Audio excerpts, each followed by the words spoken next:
And I think just listening to your story to Prudence, it sounds like you also listen to your potential audience, right? The people kept asking you and Absolutely. asking you and asking you. And it's only so long you can keep saying, no, I don't do that. No, I don't do that. Or you just, I mean, even for people who have a multiple thing, because I really like when people focus. But I don't want you to stay on the sidelines doing nothing until you feel that perfect clarity. Sometimes it's okay. Do things and your audience will tell you Yeah. that's the one, because they'll keep asking you questions on that. They'll keep asking for services on that. They'll Mhm. keep asking for products on that.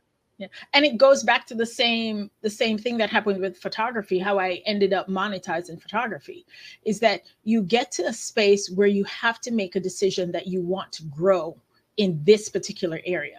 Hmm. So I made a decision that I wanted to grow in the way I served people with finance. And in order for me to be able to do that, I needed to focus on it. I like that. I like that. So focus allowed you to serve the people that you were serving through financial management even better. It allowed me to serve more fully. And even in a business, like I can do taxes, I can do budgeting, I can do forecasting, right? But there still needs to be, I can do insurance, right? I'm no longer licensed, but I used to be licensed to sell like stocks and bonds and stuff like that, right? So there's many spaces that I can explore financially in the finance world. But I still need to make a choice, like who am I going to serve? Because in order for me to serve that crowd well, I have to decide I'm going to focus on how I want to serve that crowd. Yeah, I like that. I think sometimes it's just giving ourselves time and grace for the thing that, okay, this is what I'm supposed to do. Yeah. And Yeah. being okay with imperfection. Yeah. Ooh. Like knowing that the way that whatever you started out doing today, 10 years from now, you're going to look back at it and wonder who paid me for this. Yeah. But You said it earlier about your pictures, your first set of pictures, but yes, you wouldn't have, and I'm going to say this, you wouldn't have master your mint if you didn't start there and yes, allow yourself to grow. yeah, you have to start. Yeah. You have to start, and you have to start knowing that your start is the best that you have today, but it's not the best that you're going to be. Mm, I like that. I like And that. just be okay with the evolution that will come as a result of that. Yeah. All right. So some people have been waiting for this, Prudence. You are our financial guru today, right? Okay. Prudence Rufus, our financial guru. There are Uh-huh. some people who are getting into entrepreneurship or new to entrepreneurship. What are some financial lessons that you find that these people in that state, new or growing just at early stages, what are some of the lessons we need to learn? Some principles we need to have?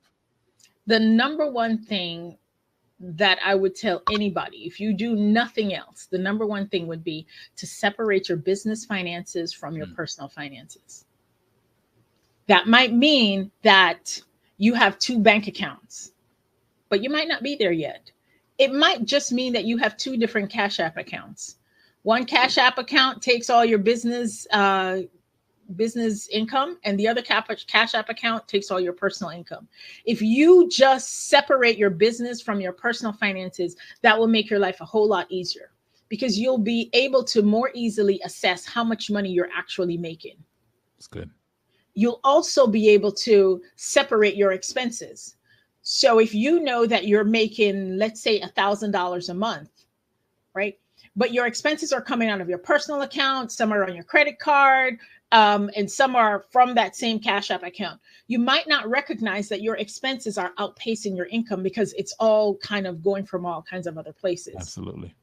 In addition to that, when it comes to tax time and you now have to document a record of what you've made and what you've spent, now you have to go skipping and jumping, hopping, skipping and jumping through all these different places to figure out how much money you made and how much money you spent. You got to go find that shoebox, right? Correct. Correct. Right. You went to Walmart and you bought something at Walmart that was business, but you also bought apples, bananas, and pears for the house. If you separated your business and personal finances, you'd have two transactions. One transaction would be for all of your business expenses, and the other transaction would be for your personal expenses. Yeah. If everybody did just that, everything would be 1,000 times easier financially. Okay, so I do need to ask you this question because this came up before. I'm looking at getting started in business, right? Mm-hmm. And what I find a lot of people do is okay, so can I start my business without having an LLC? Like, or do I Yes. need to go get an LLC? So talk to us about that because You don't need an LLC. An LLC protects your liability.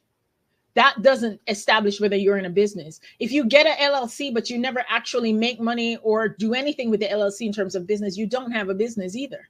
right.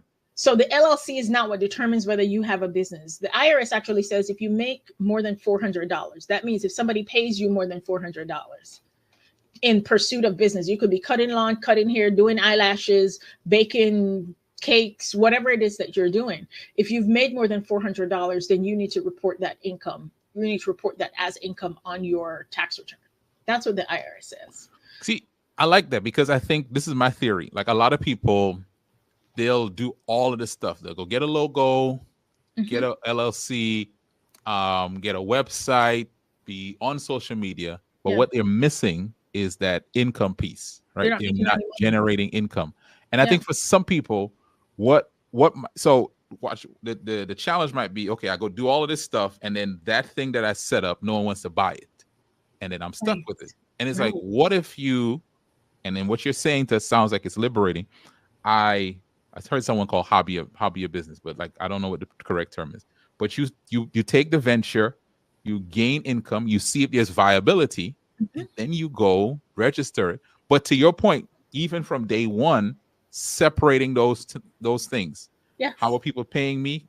It goes into this bucket, right? Whether it's a different bank account, and I pay out of that different bucket from my personal, and that can get us started. And we see, hey, this works. It doesn't work, and I don't want to have a LLC for something that's probably very limiting in the name itself that I'm not going to do. So Yes, that's exactly it. Just start.